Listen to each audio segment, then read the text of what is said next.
Defence budget বাড়তে যাচ্ছে বাংলাদেশ। বিশেষ করে বাংলাদেশের যে ডিফেন্স বাজেট রয়েছে তা অনেক ক্ষেত্রে অনেকটা কম মনে হয়। বিশেষ করে বাংলাদেশের যে সামরিক শিল্পের কেনাকাটা, রিসার্চ, ডেভেলপমেন্ট এসব খাতকে বিবেচনা করলে বাংলাদেশের ডিফেন্স বাজেট অনেকটাই কম। তাই এ সময় হিস্টোরিক্যাল একটা বড় জাম্প দেখা দিতে পারে বাংলাদেশের ডিফেন্স বাজেটে। অনেকে ধারণা করছে প্রায় ৫৫,০০০ কোটি টাকারও বেশি ডিফেন্স বাজেট দেওয়ার সম্ভাবনা রয়েছে এই অর্থ বছর, বিশেষ করে ২০২৫ থেকে ২০২৬ অর্থ বছরে, যাতে করে বাংলাদেশ তাদের সেনাবাহিনীর নতুন সৈন্য থেকে শুরু করে ট্রেনিং এবং অন্যান্য যে কোনো ধরনের ইউটিলিটি সাপ্লাই বা রিসার্চ এবং ডেভেলপমেন্টে বাংলাদেশ এগুলো ব্যয় করতে পারে। আর এটি মূলত সমরাস্ত্র ক্রয় করার জন্য পুরোপুরি বাজেট দেওয়া হচ্ছে না, যেহেতু বাংলাদেশ যে সেনাবাহিনী, বিমান বাহিনী, নৌবাহিনী রয়েছে তাদের পরিচালনা, তাদের বেতন ভাতা থেকে শুরু করে সকল ধরনের আসলে যে লজিস্টিক সাপ্লাই প্রয়োজন বা রিসোর্স সাপ্লাই প্রয়োজন সেগুলোর জন্য মূলত এই বাজেটটি দেওয়া হয়। আর এই বাজেটের মাধ্যমে বাংলাদেশ সেনাবাহিনী হয়তো তাদের সৈন্য সংখ্যা বৃদ্ধি করতে পারে বা বিমান বাহিনী বৃদ্ধি করতে পারে বা নৌবাহিনী তাদের সৈন্য সংখ্যা বৃদ্ধি করতে পারে বা বিজিবিতে বা অন্য কোনো সেক্টরে বাংলাদেশ এগুলো খরচ করতে পারে।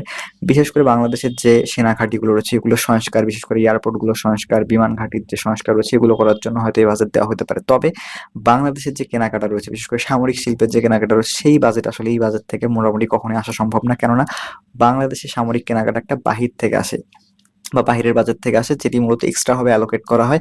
বাংলাদেশ যদি একটি বর্তমান সময়ে এয়ার ডিফেন্স সিস্টেম বা একটি মাল্টিরোল ফাইটার জেট বা বিভিন্ন ধরনের যে হাই পারফরমেন্স ফ্রিগেট বা বড় বড় প্রকল্প বাস্তবায়ন করতে চায়, তাহলে সেক্ষেত্রে দেখতে গেলে ৫৫,০০০ কোটি টাকা শুধুমাত্র একটি প্রকল্পে ব্যয় হয়ে যাবে। অর্থাৎ শুধুমাত্র যে মাল্টিরোল ফাইটার জেট ক্রয় করতে চাই ১৬টি, তাহলে সেক্ষেত্রে প্রায় $৫ বিলিয়ন বা তার উপরে খরচ হয়ে যেতে পারে। আর অন্যদিকে ছোট ছোট যে সমস্ত কেনাকাটা রয়েছে এয়ার ডিফেন্স সিস্টেম থেকে শুরু করে ড্রোন বা বিভিন্ন ধরনের রাডার কেনাকাটা, এগুলোর জন্য হয়তো ১,০০০ থেকে ৫,০০০ বা ১০,০০০ কোটি টাকার মতো চলে যেতে পারে সর্বোচ্চ পরিমাণ।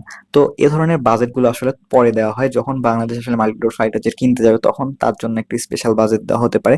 সেই বাজেট থেকে আসলে মাল্টিরোল ফাইটার জেট ১৬টি বা ৩২টি ক্রয় করার সম্ভাবনা রয়েছে। এর পরবর্তীতে বাংলাদেশে যেহেতু এয়ার ডিফেন্স সিস্টেম ক্রয় করার ব্যাপারে আলোচনা চালিয়ে যাচ্ছে, সেটির ব্যাপারেও আসলে আলাদাভাবে বাজেট আসবে। এছাড়া বাংলাদেশের অন্যান্য সামরিক কেনাকাটা, হাই পারফরম্যান্স ফ্রিগেট থেকে শুরু করে আরো বড় বড় যে কেনাকাটাগুলো আসলে বাকি রয়েছে, যেটি দীর্ঘদিন ধরে বাংলাদেশের মডার্নাইজেশন বা ২০৩০ সালের মধ্যে যে মডার্নাইজেশন পরিকল্পনা রয়েছে সেই পরিকল্পনা অনুযায়ী বাস্তবায়ন করার কথা ছিল, সেগুলো হয়তো খুব দ্রুত বাস্তবায়ন করার জন্য বাংলাদেশ একটি এক্সট্রা বাজেট দিবে, যার মাধ্যমে এই সরকারের আমলে বাংলাদেশ সেনাবাহিনী চাইবে তাদের যে গুরুত্বপূর্ণ পরিকল্পনা সেগুলো বাস্তবায়ন করা। কেননা রাজনৈতিক কারণে অন্য কোনো নির্বাচিত সরকার চলে আসলে তখন সামরিক বাজেটে অনেক ধরনের টানাপোড়েন সৃষ্টি হয়। তারা বিভিন্ন কারণে আসলে বিভিন্ন সরকার বাজেট দিতে চায় না বা বিভিন্ন দেশের কাছ থেকে সামরিক সরঞ্জাম কিনতে গেলে অনেক ঝামেলায় পড়তে হয়। যেমন বলা যেতে পারে যে বাংলাদেশের বিগত সরকার যেহেতু ভারতপন্থী ছিল, তাই ভারত থেকে সমরাস্ত্র কেনার ব্যাপারে চাপ দিয়ে আসছিল এবং চীনের কাছ থেকে সমরাস্ত্র কিনতে অনেকটাই ভয় পাচ্ছিল। তো এই বর্তমান সময়ে যে পরবর্তীতে যে সরকার আসবে সেই সরকারও হয়তো একই ধরনের সমস্যা হতে পারে।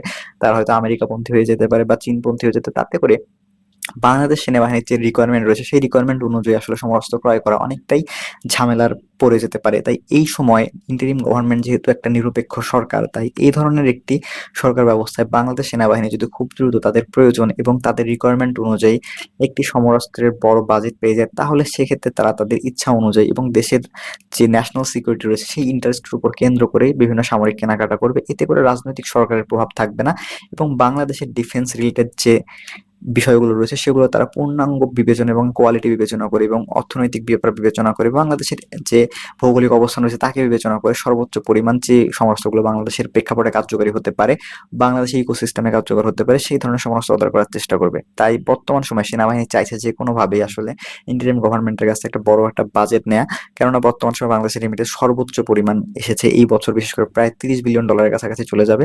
এখান থেকে যদি $5 বিলিয়ন বাংলাদেশ সেনাবাহিনী পেয়ে যায়, তাহলে সেক্ষেত্রে অনেক বড় পরিমাণ আসলে একটা বাজেট পেয়ে যাচ্ছে, যার মাধ্যমে মাল্টিরোল ফাইটার জেট ক্রয় করা অনেকটাই সম্ভব, যেটি বাংলাদেশের জন্য বর্তমান সময়ে খুবই গুরুত্বপূর্ণ।